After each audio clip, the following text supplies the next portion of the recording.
so excited that you're back with us for another episode of Meet My Mississippi Authors and Artists on the Hill Country Network. And like I said, we have the most wonderful guests. Today we have another treat with you, and your name is?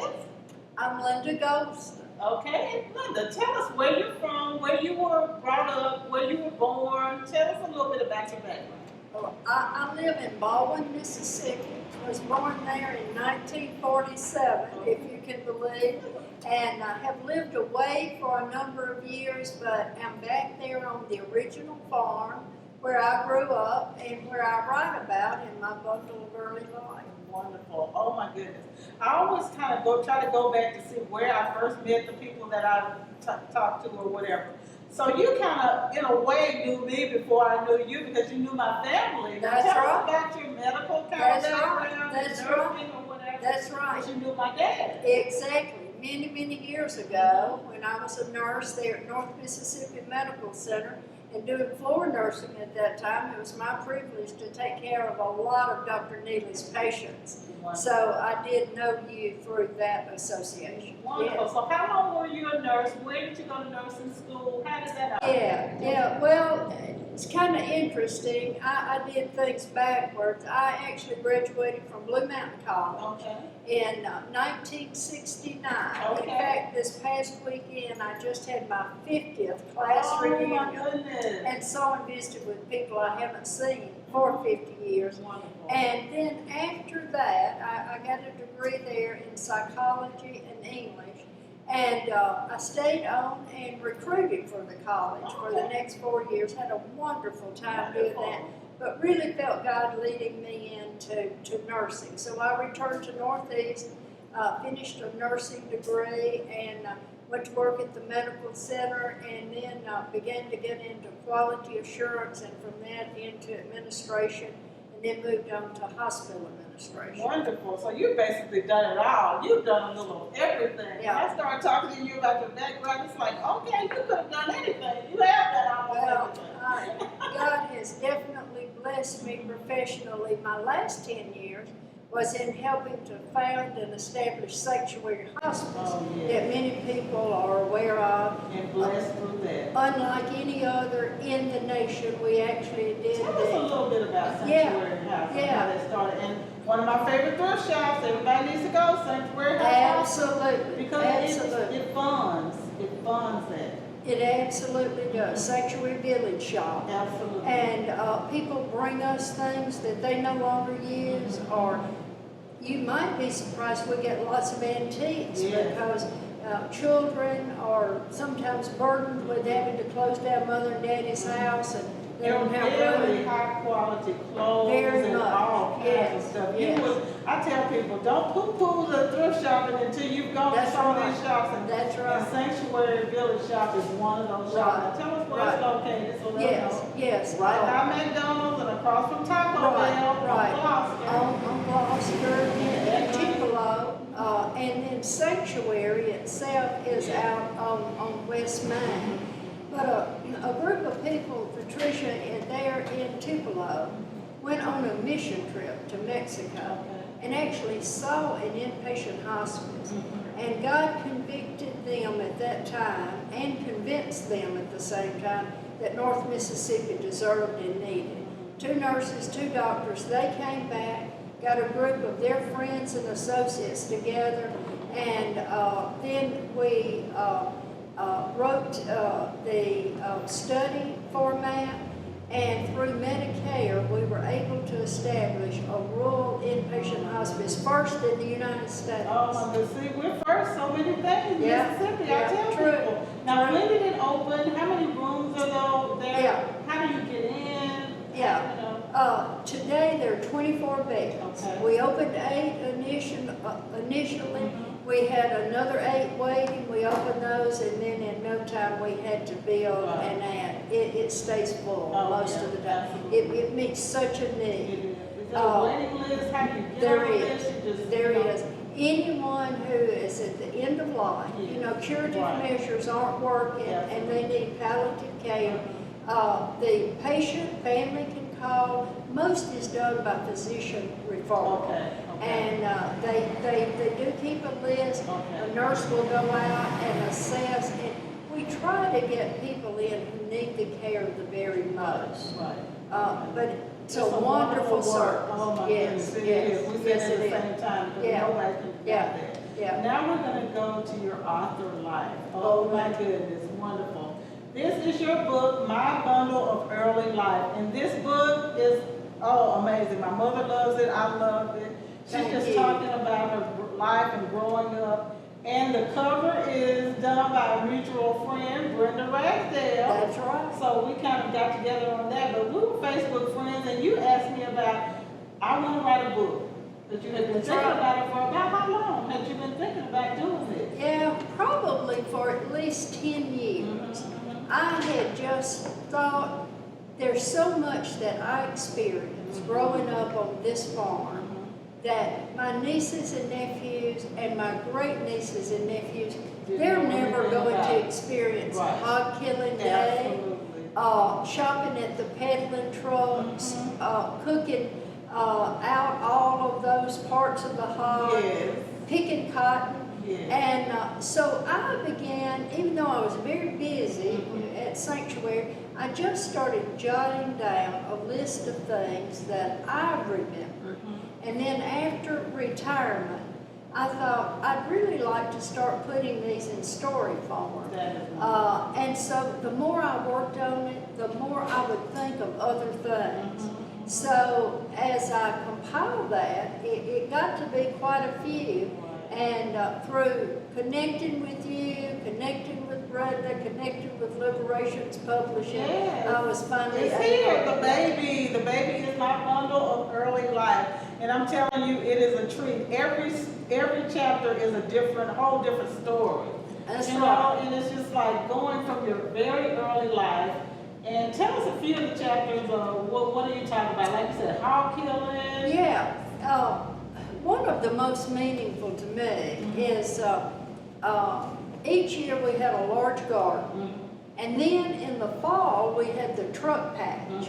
And it would be a select few vegetables and long rows. Right. And the year I was 6, my daddy said, Linda Joey, you can choose the type peas. Okay. And I thought I was old enough to vote when he said that. So I chose purple hull. Okay. And I write in the story, through a lot of circumstances and delays, my uncle planted the wrong type of peas. Oh, He my planted goodness. Mississippi Silvers. So my daddy took me to the pea patch to really teach me about sowing and reaping, and taught me that day about a lot more than just peas. So it's that type of thing. I want the younger generation to realize the substance, Yes, the heart of the lifestyle. people. Right, Absolutely. right. And I try to do that in my film. And Reflections of the Mississippi Magnolia, I have Yes. so many poems about shelling peas, hog killing, making cracklings, things that, like That's you right. said, this generation doesn't know anything about it, you know, and you want to That's pass that on. Like when I go to speak at schools and you say something about the party line, they're like, no, I can't believe that. So you're teaching so many wonderful lessons in this book, and we really, September Christmas. Tell us something about a September Christmas. Yeah. A September Christmas, this is absolutely one of my favorites because my grandmother shopped totally from the peddling truck. And we had 2 peddlers, and then we had the Watkins man. I don't know how many people can remember, but ours was named Brother Gazaway. Okay. And then we had Peddler Payne, and we had another peddler called Brownie. And Brownie was my grandmother's least favorite, but my absolute favorite. So Brownie asked me, probably July, he said, what do you want for Christmas? And I knew Christmas was a long way away, but I said, a bicycle. He actually found an old used bicycle, brought it in September. I went and got my dad from the field, and they haggled over the price, if it was going to be 75 cents or 50 cents. Right. And they were calling it 4 bits and 6 bits, and I didn't know what a bit was, but I knew I wanted that bicycle. So I had Christmas in September due to the generosity of a man who listened to a child. Isn't that wonderful? Because your dad was like, no, that's too much money. That's and then right. he just came back with it and gave it and said, okay, she needs his bite. Yep, And there yep. are people out there. We learned that from your book, that there's the kindness of strangers and the love of community and all Right. that. All of that comes through in family in your book. Right, right. I loved getting to write about the one Jewish family that lived in Baldwin, the Gordons, dear people. They had a mercantile there. And we had a child come from the orphanage. We were very poor growing up, but my mother and daddy wanted my brother and myself to learn that there were people even less fortunate. So they got a little orphan from an orphanage that was down in Laurel, Mississippi. And she actually came to New Albany on the bus. My daddy picked her up, and it was very cold. And she had on a thin cotton dress, no sweater, no coat. And we went to Gordon's, and we had to get her a coat. But she found a lavender sweater she fell in love with. But of course my daddy, the practical man that he was, he really couldn't afford a coat, but he was going to buy the coat, not the lavender sweater with the pearl buttons. And I watched Mrs. Gordon, out of the goodness of her heart, give that sweater to that child. Oh my goodness. I still didn't know a lot about being Jewish, but I knew that I knew a woman who was Jewish, who had a heart of gold and loved children. And all of that comes out in almost every one of your stories. There's kind of like this life lesson that you teach, and almost even the mundane thing. And I think it teaches us that we can learn something from just everyday life, every day. There's something to learn from the things that happen to us. Right. Well, I tried as I wrote these remembrances not to be preachy, but thinking about my great nieces and nephews, what life application I would like for them to it learn. comes through shiningly. Let me look through here a little bit more, because I've read it and I love it. I'm just going to name some little names off of here and you say something about it. Okay. Baby shoes, mama's blues. Oh, that, my dear mother today, when I wanted a baby so much, and I wrote in there how I tried to steal a little boy. That was a horrible thing, but I thought I'd create a brother, and I learned that you don't do it like that. But when I was 9 years old, we were blessed to have my brother Keith. And in my mind, I thought everybody loved that baby as much as I did and would want to kidnap him. So I wrote a message on the bottom of his shoes. He was getting probably 9 months old and beginning to stand alone. And back then, people believed that when kids began to stand, they needed those hard-soled Buster Brown shoes. And Mother had gotten him, and they labored over enough money to go get his first pictures made at Olin Mills. And you know how they set kids with those feet out like this, and the shoes appeared 3 times as big as they really were. And when those pictures came in, nobody noticed it on portrait day. But when they came in, there were those shoes. And it said, my name is Linda Gholston. If you find me, this is my picture. And when I read that, I could just like, Mom, I just felt like your mother. It wasn't even almost funny to me. It was like, they spent all that money on those pictures. That's right. She was mortified. That's right. People didn't just come by money to take pictures at old. That's right. Please. That's right. right. I was like, oh my goodness, Linda. It's amazing you're alive today. That's true. That's true. That's true. But that story is wonderful. A September Christmas, deflation. Oh. That was probably when I was about 6, and you know, back in that day, you got one toy, and then my mother and daddy would always take one of daddy's socks at Christmas time, put it on the mantle on the fireboard, and would fill it with fruit and maybe a little hard candy. Well, that Christmas, because we were all into basketball, we loved going to basketball games. That's what I wanted for Christmas. and I got on the back porch at my grandmother's and I would bounce that ball, my imagination. I thought something had to be inside it to make that ball go up and down. And you know the rest of the story. I thought how much more fun it would be to have that little hill out, and I destroyed my one Christmas gift. Oh my goodness, every one of these stories, I'm telling you, you have got to read the book because the magic egg. That's probably the most requested when I go out to civic groups or churches and read. That's the one that people seem to identify with. But that's kind of a long story, but to make it short, right. My cousin had gotten a chemistry set. And one of the examples in the booklet that came was magic egg. Right. And it taught you how to mix up this concoction, which I think was really bleach and water, and put a brown shelled egg in it after you had written your magic message with a little paraffin crayon that came. So we wrote our message, soaked the egg, put it in my neighbor's hen nest. And she was a very large, rotund woman. And we had hidden to watch her when she gathered her eggs. And that egg said, God shall return.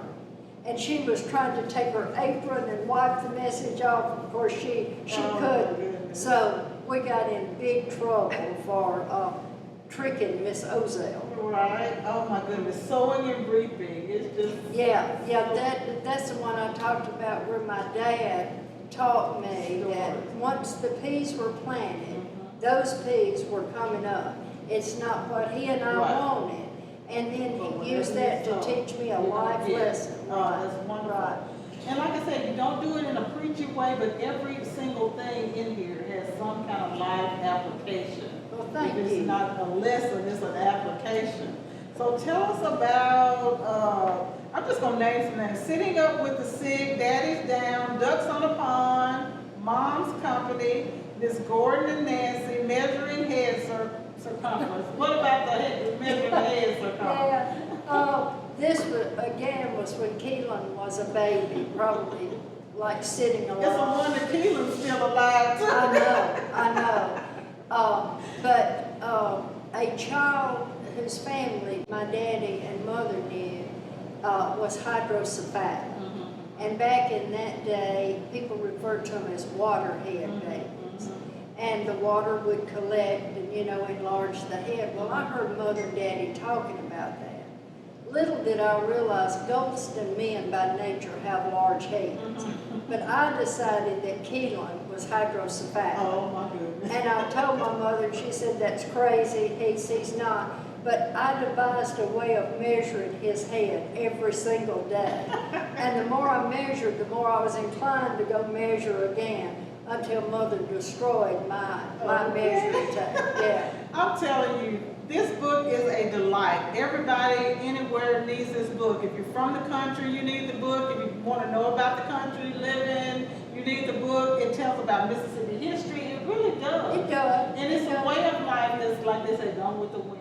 Because some of these kids will never know about picking cotton or shelling peas, or some of the kids will ask the question, they don't even know where the peas come from. They think they come from Kroger. Right. You know what I mean? So all those true. kind of things. So it's just a lesson. Yeah. How many cows? Yeah. Oh, that was actually when I was a little older. And my daddy was so big into cattle, that's what he did. And he wanted me to love 4-H and those things as much as he did. So he got me a heifer, and I would have to put the lead on the heifer and lead her around. And all summer it was so hot, and the flies were in that barn, and I did not work with my heifer like I should have. And it was the weekend before school started, and I was out on Saturday morning leading that heifer, and I had put her water in a galvanized metal bucket. And I guess my foot touched that bucket as she was drinking, and she jumped, and her foot landed right on my big toe. And I mean, it demolished it. Well, Mother did all of the soaking, and we had to bandage it, and I had to wear socks to school. Like I couldn't wear shoes. And I knew that I was going to be kidded unmercifully, as the country kid. And that afternoon, when Daddy and I went into town to get the bandage material, I needed your daddy at that time. There's a dear lady, Miss Elizabeth Bishop, and she was in Houston's drugstore there, Bob. I went in with my head down, but she saw me and she said, "Linda Joy, what happened to your foot?" And I was telling her, and she said, "You're embarrassed because the city kids are going to make fun of you, aren't you?" And I said, "Yes, ma'am." She said, "Linda Joy, they don't even own a cow." Okay. And that taught me perspective and to stop and think. And she said, when one of those kids makes fun, you just ask them how many cows do they own. That's right, Yeah. exactly. Yeah. Like I said, there's a lesson in all of this. And then when I tell kids who live in Mississippi and people making fun of Mississippi, there are people who don't know anything about having a lot of land or seeing cows or goats or animals. There are people up north who only see animals when they're in some kind of petting zoo or something. Right, right. And we need to have the perspective of enjoying what we have here and appreciating Mississippi and all that. And the hog killing, I just want to tell you, it is the most wonderful description of it. And if you read my poem, Hog Killing Time, and then read your part about the hog killing, it's just a perfect description. They coincide. I said that my poem should have been in that book. And That's we should have right. read it side by side. That's right. But I'm just That's going to right. name a few: the hog killing day, goats, wisdom, values, house on fire. Yeah. My grandparents, my mother's parents, the Butlers, they lost their house to a fire when I was probably 9, and that was a very traumatic time. But poor folks. I mean, they had a home, but not much else. No insurance. I guess at that time, I'm not even sure that it was available. But I wrote that in this book, Patricia, because I wanted the kids to realize my Big Daddy, Butler, was an expert when it came to road grading equipment. He worked for the county. He probably opened and closed more graves than any man in Lee County, and he would never take payment for it. And it was amazing as an adult, looking back on that happening in my childhood, of how I saw people pour out goodness upon my grandparents. Right. I love to use, there's a funny story, it's not original with me, but I love to use it when I speak about this book. It talks about a young woman who lives in the Midwest, and she got notified that her last aunt on the East Coast had died and had left her the family Bible. And she remembered how she treasured that Bible with her grandmother, because they would go out into the woods and they would hunt leaves. And the rarest leaves and the most beautiful, they would press between the pages in that Bible. So it finally arrived one day, and she and her husband, a little 5-year-old boy, were just astonished with it. And her husband picked it up, and the leaves began to trail down. And he said, "My goodness, what is that?" And the little 5-year-old boy said, "Daddy, I think it's Adam's underwear." And I use that to say things that appear to us as Adam's underwear as children become that rare leaf collection as we become adults. And hopefully those of us who have lived to ripe age realize there are occurrences in our lives that have been both things. Absolutely. We're going to go through 2 or 3 more, and then it's a wrap. Because I could read every one of these on this interview and just get everybody just totally into this. Daddy and the Greased Pig. Oh yes, my daddy, back in the 50s at the Lee County Fair and Dairy Show, which I'm sure you attended many times. Absolutely. Back in that day, they would grease a pig, put it out in this arena, and guys would try to catch it because it would slip out of their hand.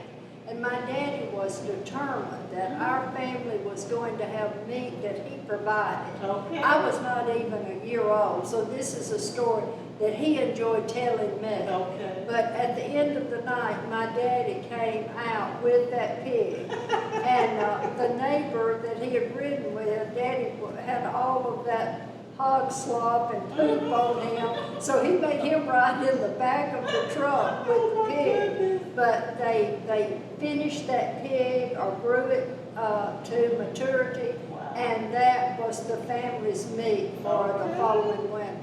And it's so important for us to share these stories, and you've done it in a book. Your father shared stories with you, Absolutely. and that's where that came from, a lot of these stories, because you weren't old enough to know about it. That's right. So I tell people all the time, it is so important for us to share our stories, Right. and share our family histories. And Right. you've done this in this book, and it's beautifully written and it's beautifully done. Let's see, did I say honeybee and diaper shirt? Oh, Did I yeah, say that? yeah. That's when I was going to teach Keelan to walk. Okay. He wasn't old enough to walk, but I couldn't understand that he didn't. And Mother had fixed a pallet outside because she was going to wax the hardwood floor. Right. And put me out there to watch the baby. And I just knew if I could get him up, that he would walk. Okay. He was probably, I don't know, 9 or 10 months old. You know, kind of standing Right, up, holding right, to the coffee right. table, but he wouldn't turn loose and Right. go. And I thought, what would make me walk? And there were Oh. honeybees over. Yeah, you kind of know where that story's going. And And the honeybee is our state insect. Put that's that in right, there. that's right. And I caught that bee and put it down that child's Oh, diaper my shirt. goodness. Linda, My you were mother, bad. I was bad, I will admit. But when my mother came out of the house, because he was frailing Oh, around and no. screaming, I said, leave him alone, he's going to walk. And she said, he is not going to walk, he's not old enough to walk. So that's another one of those. Well, we're blessed to have you and Keelan alive, like I said. With all of your antics, it's just unbelievable. You're still here. Oh, it's kind of, I don't know that I would say that I was a bad child, No, but I was a child with a real imagination. Yes. And I put There's it no bad into child. use sometimes when it shouldn't have been. Okay, our last one we're going to talk about is broken crayons still come. Yeah. My Aunt B, Linda Gholston, was principal of the school at Pratt. And many people who read this book will recall that in the 50s and early 60s, there was a belief that schools, small community schools, should consolidate in with city schools. So Pratt School was closing. That's the only place she had ever taught and been principal. And I went there to help her clean. And she gave me a little box and said, go ahead and go around and pick up the crayons and the pencil. And I found several. And I went back and I said, well, B, I found several pieces. And she said to me, broke crayons still color. And that's such a life lesson because all of us have had brokenness in our lives. But we're still here for the purpose that God put us here for. Still have the same gifts to give. So I thought that was a good story for my kids to know. Yes. And what a wonderful way to end this. And we could go on and on. I'm telling you, this book, everybody needs this book. It'll keep you laughing and crying. It just, your heart will be filled. My Bundle of Early Life. You can get it on Amazon. You can get it from Liberations Publishing. You can probably contact Linda on Facebook and tell her, and she'll get you a copy. And are there places around town, or what are there stores that are carrying it? Barnes and Noble has it in Tupelo. Okay, very good. And we want you to get it on Amazon, get it at Barnes and Noble. Contact her on Facebook, and Linda Gholston. She has blessed us. It started out with a family thing, but we've been blessed with these wonderful stories. My mother love. It's for all generations, all ages. Right, anybody can read it. It's family friendly. Thank you again for tuning in for another wonderful episode of Meet My Mississippi Authors and Artists. We have the most wonderful people that are coming through here. You do not want to miss one episode on the Hill Country Network every Friday, 5 a.m., 9 a.m. and 5 p.m. Hill Country Network. Thank you.